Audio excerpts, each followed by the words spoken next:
Nestled deep in Wyoming's rugged mountains, Raven Creek had always been a peaceful town where cattle grazed under endless blue skies, and neighbors still left their doors unlocked.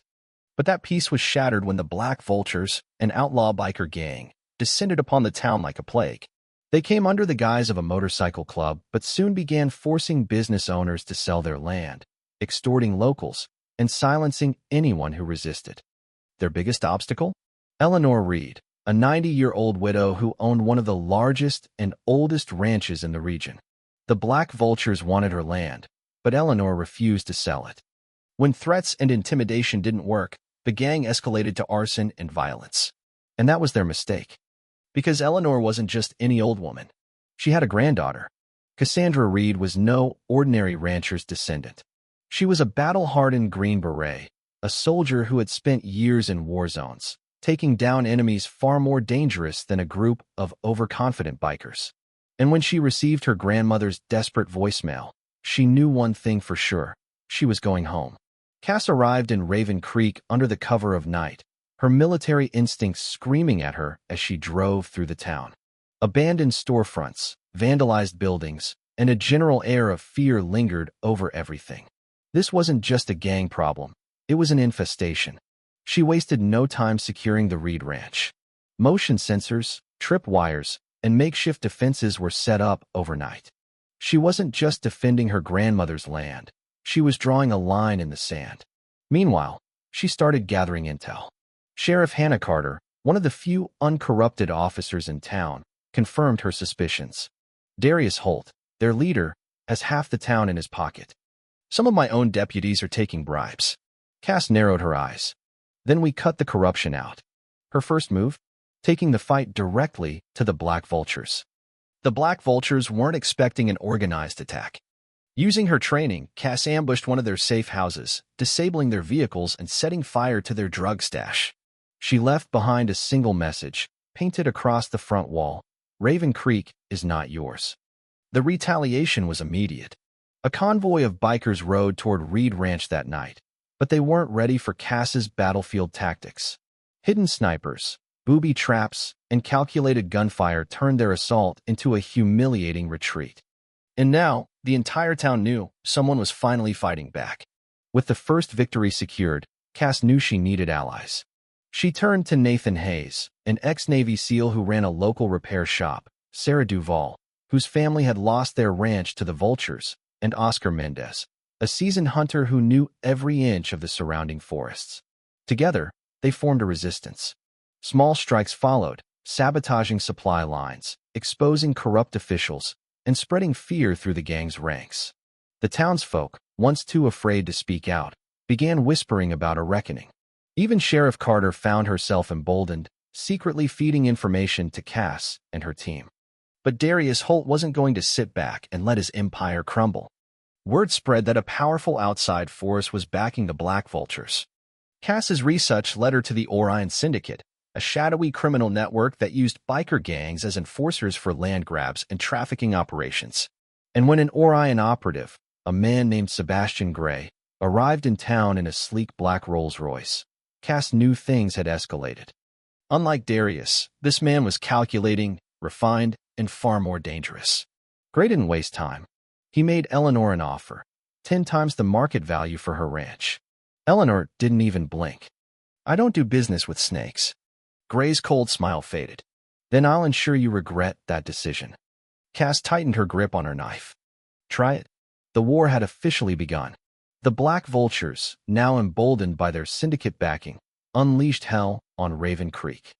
Businesses burned, allies were attacked, and even Sheriff Carter barely survived an assassination attempt. Cass knew they had to go on the offensive, hard. Her team hit the Black Vultures where it hurt. They raided a warehouse, seizing weapons and evidence of Orion's operations. They exposed corrupt town officials, forcing resignations. And, in their boldest move yet, they kidnapped Ryan Kavanaugh, Darius's right-hand man. Under interrogation, Ryan revealed everything: the gang's weaknesses, Orion's plans, and most importantly, the location of their biggest drug shipment yet. Cass saw her opportunity. "We end this. Now." The resistance launched a full-scale assault on the Black Vulture's final stronghold, an abandoned lumber mill, where Orion's biggest shipment was set to arrive. Explosions lit up the night as Cass and her team took the fight directly to the enemy. Gunfire echoed through the mill, and one by one, the vultures fell. Darius tried to escape, but Cass hunted him down, cornering him in his office. "You should have left my grandmother alone," she growled before delivering the final blow. With their leader dead, the gang collapsed. But Cass wasn't done. She sent Orion's own stolen evidence to federal agents, forcing them into the light. Within days, warrants were issued, and the syndicate's grip on the town was shattered. Raven Creek had survived, but battle scars remained. While the Black Vultures were wiped out, and the Orion Syndicate had retreated, for now, Cass knew peace was temporary. Criminal empires didn't crumble overnight. Eleanor's ranch was finally safe, but Cass could sense a shift in the town's atmosphere. Some people, emboldened by their victory, were eager to rebuild. Others, still fearful, whispered that Orion would return with greater force. One afternoon, Sheriff Carter called Cass into her office. The room was quiet, except for the sound of paperwork being shuffled. "You're not planning on leaving, are you?" Carter asked, eyes sharp. Cass leaned against the desk. "Not yet. I have a feeling we're not done." Carter slid a folder across the table. "Then you'll want to see this." Inside were surveillance photos, grainy but clear enough. A new group had been spotted outside Raven Creek. Unknown faces, heavily armed, moving like professionals. "Orion sent someone else," Carter muttered. "And they're not just here to intimidate." Cass studied the faces in the photos, her fingers tightening around the paper. The fight wasn't over. She sighed and looked at Carter. "Then let's make sure they regret coming here." Nathan Hayes was the first to notice something off. His repair shop had become a meeting point for Raven Creek's resistance, and he had kept his ears open. "There's a guy asking questions about you, Cass," he said, crossing his arms. "Not a vulture, not local either. Tall, military type. No patches, but he's got that look." Cass exchanged a glance with Sarah. "Mercenary? Maybe. Whoever he is, he's not just here to sightsee." That night, Cass and Oscar took position outside Nathan's shop, waiting for their mystery visitor. Just past midnight, a shadow moved along the alleyway. Cass recognized the efficient stride of a trained soldier. When he reached the back door, she struck, pressing a knife against his throat before he could react. "Who sent you?" she hissed. To her surprise, the man smirked. "I was hoping you'd find me first. My name's Cole Maddox. Used to be with Delta. Orion put a bounty on your head, and I figured I'd warn you before the real trouble arrives." Cass didn't loosen her grip. "Why?" "Because I don't work for Orion anymore." Cass and her team gathered at the ranch. Maddox laid out the situation. "Orion's not sending bikers this time. They're sending professionals. Black Ops level guys, ex-military.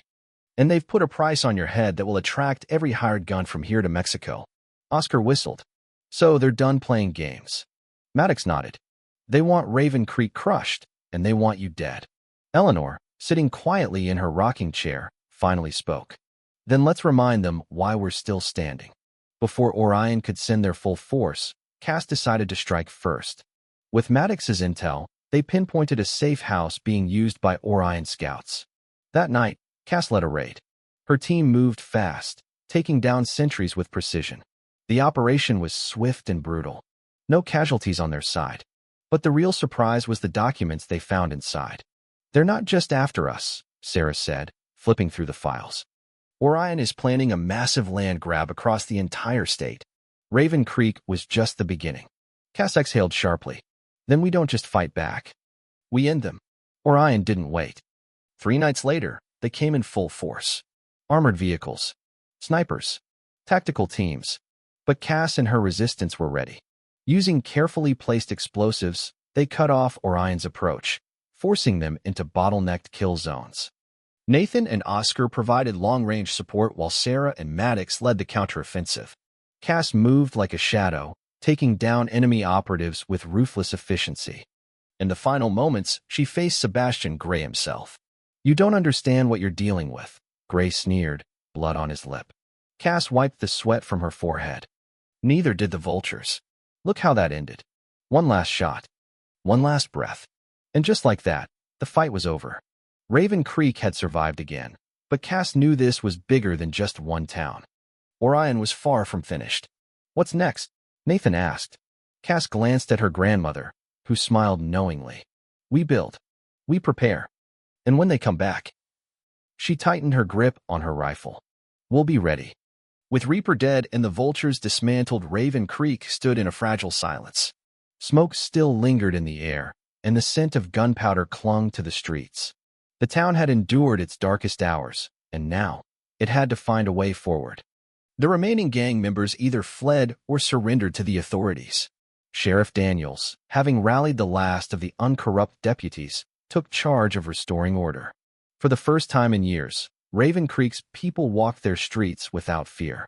Cole and the Iron Riders stayed behind for a few more days, helping rebuild what had been lost. The shop, the homes, and the livelihoods shattered by the vulture's reign of terror needed time to heal.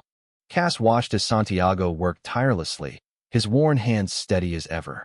One evening, as the sun cast a golden hue over the town, Cass sat with Santiago on the porch of his shop. He handed her a cold beer, and they sat in silence for a moment. You ever think about staying? Santiago finally asked. Cass exhaled, watching the distant hills. I don't know. This place was never home to me. Maybe it could be, he offered. Cass glanced at the repaired, "Welcome to Raven Creek" sign at the town's entrance. For so long, she had been a wanderer, a fighter with no real home. But here, surrounded by people who had stood and fought with her, something felt different. The next morning, the Iron Riders prepared to ride out. Cole clasped Cass's hand, grinning. You ever need us, you know where to find us. Same to you, Cass replied. As the bikers roared off into the horizon, Cass turned back toward town. The people were already working to rebuild, determined to reclaim what was theirs. And for once, she wasn't just passing through. She picked up a hammer and got to work. Raven Creek had fought. Raven Creek had won. And now, it would rise again.